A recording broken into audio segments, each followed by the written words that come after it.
Thank you. I call the member for Hornsby.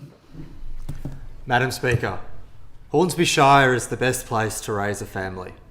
It is a community that thrives because families, schools and local clubs work together to give our children the best chance and start in life.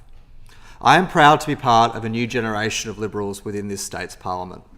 We represent young people and young parents, those who want to live a full and rich life at work, at home and in the community.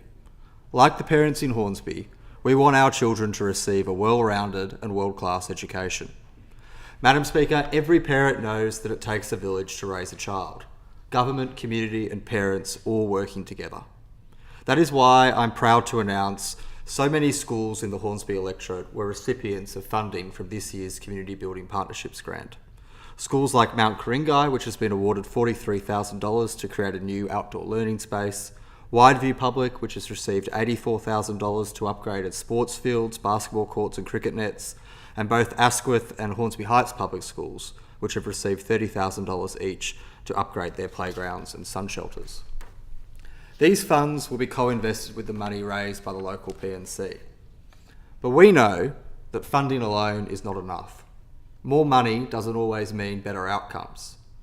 Parents in Hornsby want higher standards and better outcomes for their children.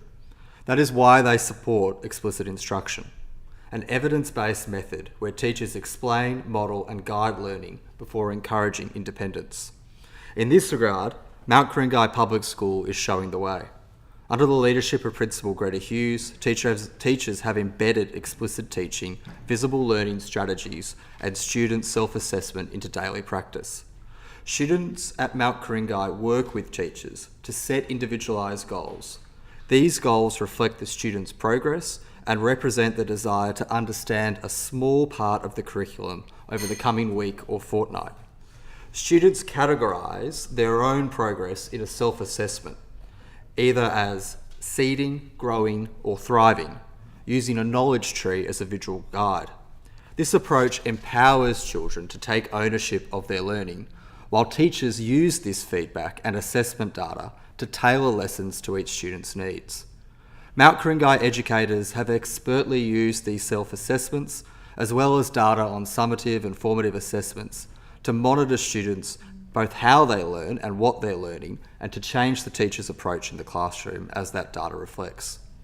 This helps teachers to adopt different learning techniques for the class and for individual students, and helps inform the next goal that the teacher might set for their student, leveraging feedback, assessments and differentiation to personalised learning.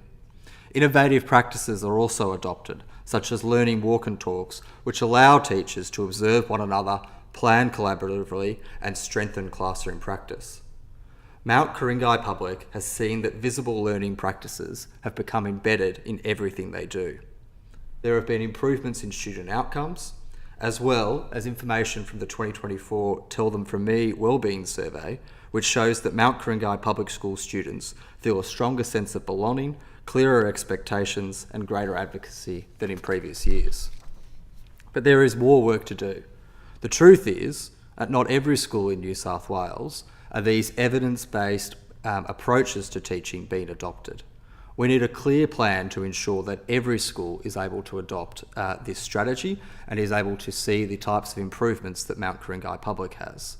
There are ideas worthy of consideration by this Parliament, like establishing a network of teacher coaches to work directly with schools on explicit instruction and evidence-based teaching, introducing mandatory annual summative assessments in reading and mathematics with early intervention for K-3 students who are struggling, and a compulsory requirement to retest students that are tested as failing to meet the expectation a few months later following a personal intervention by the teacher in school, developing stronger measures to evaluate how explicit instruction is being rolled out in schools and how goal practice settings are also being rolled out in schools, and a more consistent and accurate collection of classroom data, not just NAPLAN data, but classroom data, so that teachers can better understand and support students, particularly those that are struggling and excelling. Hornsby's families expect the best for their children. Our schools are showing what works.